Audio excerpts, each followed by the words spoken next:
बाकी पुत्रों से मुझे कोई तात्पर्य नहीं है, इन्हें ले जाओ तुम। वसुदेव जी को बड़ी प्रसन्नता हुई, कम से कम मेरा बेटा तो छोड़ दिया, मेरा बेटा छोड़ दिया, कंस नहीं मारेगा मेरे बेटे को।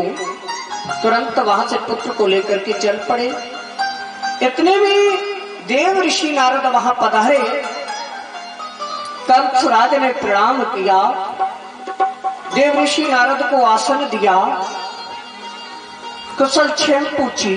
तुरंत देव ऋषि नारद कहते हम तो ठीक हैं, हम तो ठीक हैं, लेकिन हे कंसराज तुम्हारे अच्छे दिन नहीं चल रहे हैं, तुम्हारे अच्छे दिन नहीं चल रहे हैं। कंसराज बोला क्यों नहीं चल रहे? कारण कारण यह है कि जिस पुत्र को तुमने छोड़ दिया, इसको नहीं मारा, तुम ये कैसे जानते हो कि ये पहला पुत्र है? ये पहला पुत्र नहीं, ये भ्रम मत रखो।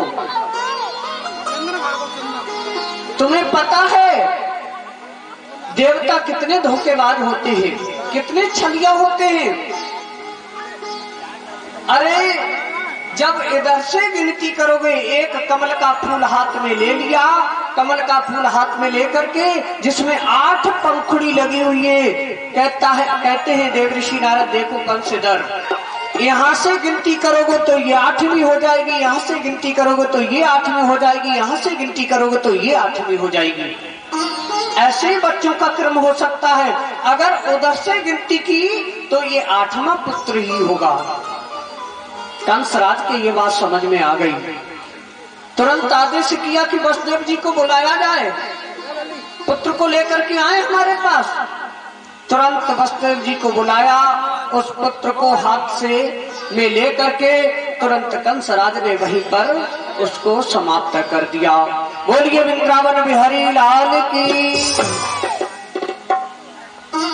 हेलो हेलो, वीडियो को रुको।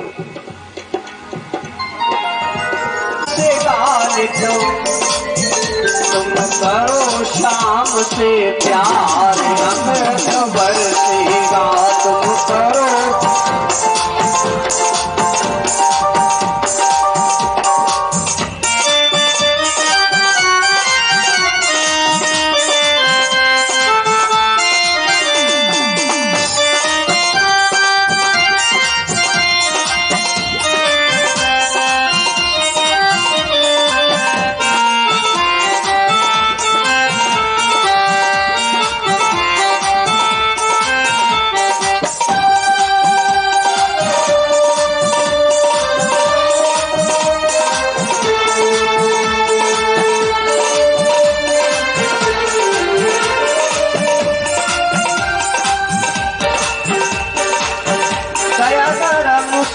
प्रीति, दया धर्म से प्रीति कर लो, दया धर्म से प्रीति कर लो। भव सागर से पार उतर लो, भव सागर से पार उतर लो। तेरा हो जाए बेड़ा पार, अमृत बरसेगा। तेरा हो जाए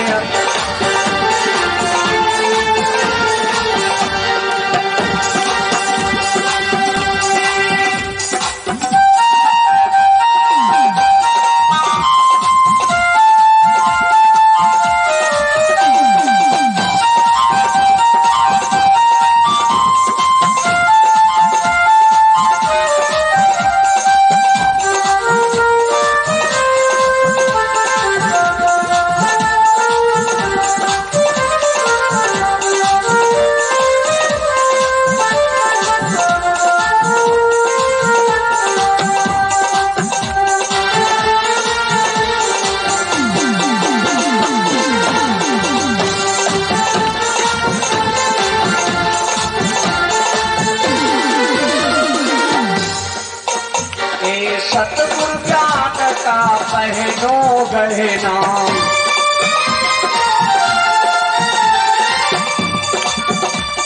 कड़वा बोल कभी मत कहना,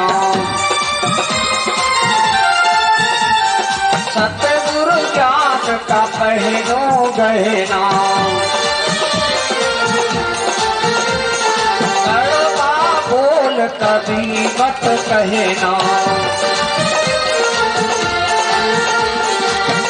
तुम करो मानव उद्धार अमृत बरसेगा। तुम करो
करो श्याम से प्यार अमृत बरसेगा। तुम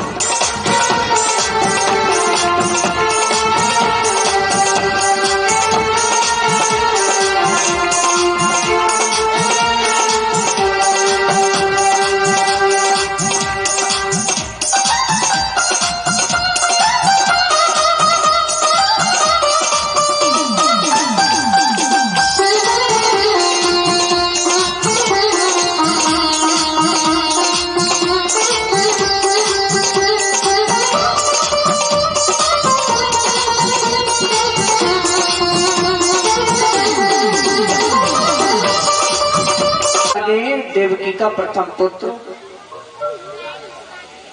सिद्धार्थ जाता है उसे समाप्त कर दिया है। बारी बारी से देवकी माता के 6 पुत्रों उसकी आंखों के सामने मार दिए। एक एक करके 6 पुत्रों को मार दिया। कितना दुख कितना कष्ट सहन किया है उस देवकी माता ने। जब से विवाह हुआ है तब से कारागार में पड़ी है। एक एक पुत्र मारा जा रहा है। साथ में गर्भ में शेष भगवान आते हैं। शेष भगवान जब पधारे तो भगवान विष्णु ने आदेश किया अपनी योग महामाया शक्ति को कि हे मेरी माया तुम वृद्ध देश चली जाओ। वहां देवकी के गर्भ में शेष भगवान पहुंचे हुए हैं, उसे तुम उनके गर्भ से खींच करके रोहिणी के गर्भ में पहुंचा दो जो नंद जी की सुरक्षा में रहती है। वो वसुदेव जी की दूसरी पत्नी है जो नंद जी की यहाँ रहती है। योग महामाया ने आकर के देवकी के 7वें गर्भ को खींच करके रात ही रात में कहा पहुंचा दिया? रोहिणी के गर्भ में। अब देवकी माता का गर्भ नहीं है तो हाहाकार मच गया कि देवकी माता का गर्भ कहाँ गया।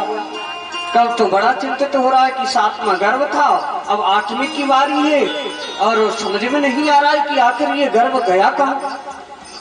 बच्चे का जन्म नहीं हुआ तो फिर बड़ा चिंता कर रहा है। खैर कोई बात नहीं है, अब 8वीं की बारी है, इस कारण सब पहरेदारों को लगा दिया और हथकड़ी बेड़ियों के बंधन में पड़े हुए हैं। कोई धोखा ना होने पाए कड़े पहरेदारी की जा रही है। 8वें गर्भ में साक्षात भगवान विष्णु आ रहे हैं। उधर तैयारी कर रहे हैं।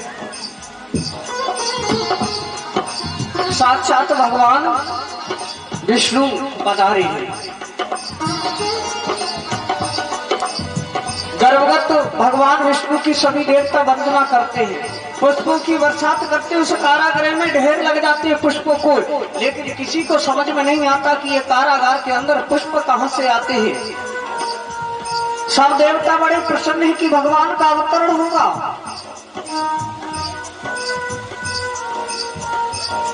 इधर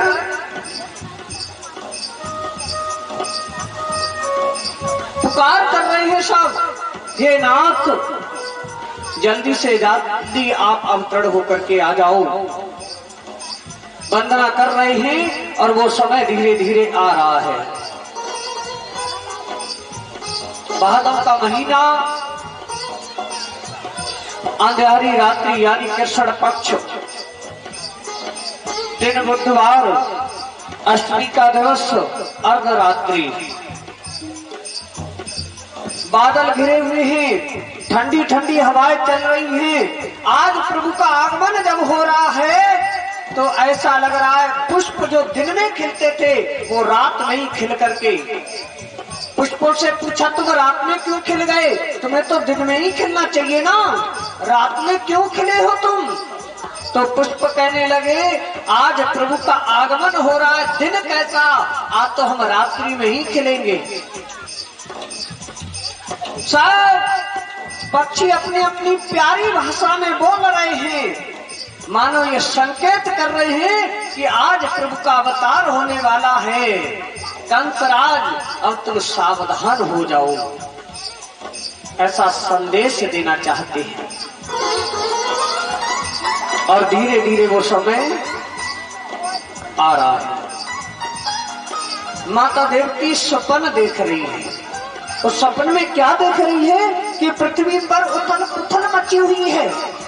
ऊपर की कालमा नीचे, ऊपर का प्रकाश नीचे और नीचे पृथ्वी मंडल की जितनी कालमा है वो ऊपर जा रही है। ये सपना देख रही है देवकी माता। और उस सपने में धीरे धीरे समय होता है, पूर्ण हो गया इस तरह वह सुख सुपन अनूप। आंख खुली तो गोद में था बालक का रूप, था बालक का रूप। बोलिए वृंदावन बिहारी लाल की।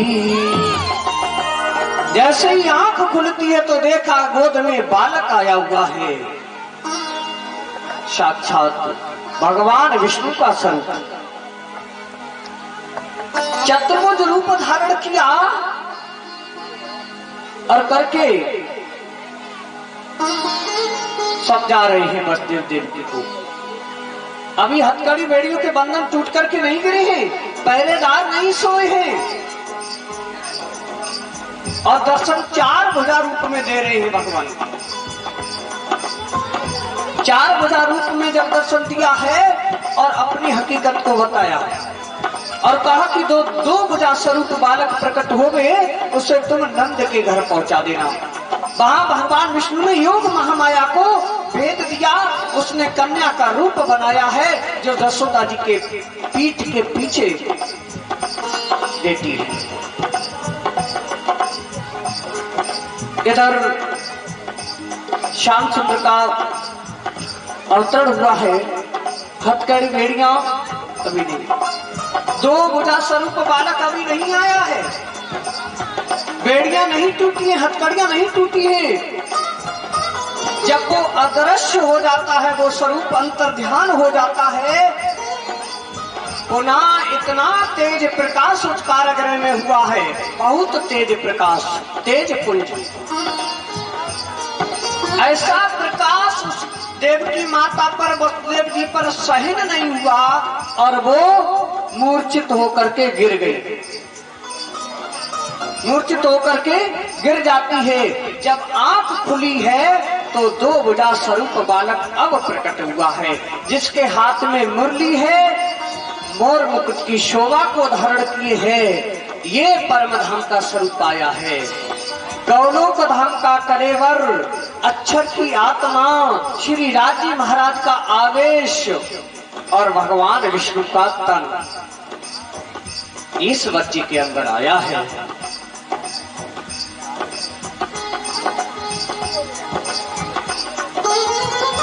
श्री रामजी महाराज के आवेश से युक्त ये बालक जैसे ही प्रकट हुआ, हथकड़ी भेड़ियों के बंधन टूट करके गिर गए, पहरेदार सो गए, फाटक खुल गए। इससे पहले क्यों नहीं खुले? भगवान विष्णु तो थे, क्योंकि हथकड़ी बेड़ियों के बंधन को तोड़ने वाला, काटने वाला केवल कृष्ण परमात्मा, परम धाम का स्वरूप। भगवान विष्णु हथकड़ी बेड़ियों के बंधन नहीं काट सकते, क्योंकि जीव के हथकड़ी बेड़िया बंधन क्या है? संसार के कर्म रूपी बंधन ही तो हथकड़ी बेड़िया हैं, जिसे तोड़ करके जीव परम धाम या मुक्ति को नहीं प्राप्त हो सकता जब तक कृष्ण की शरण में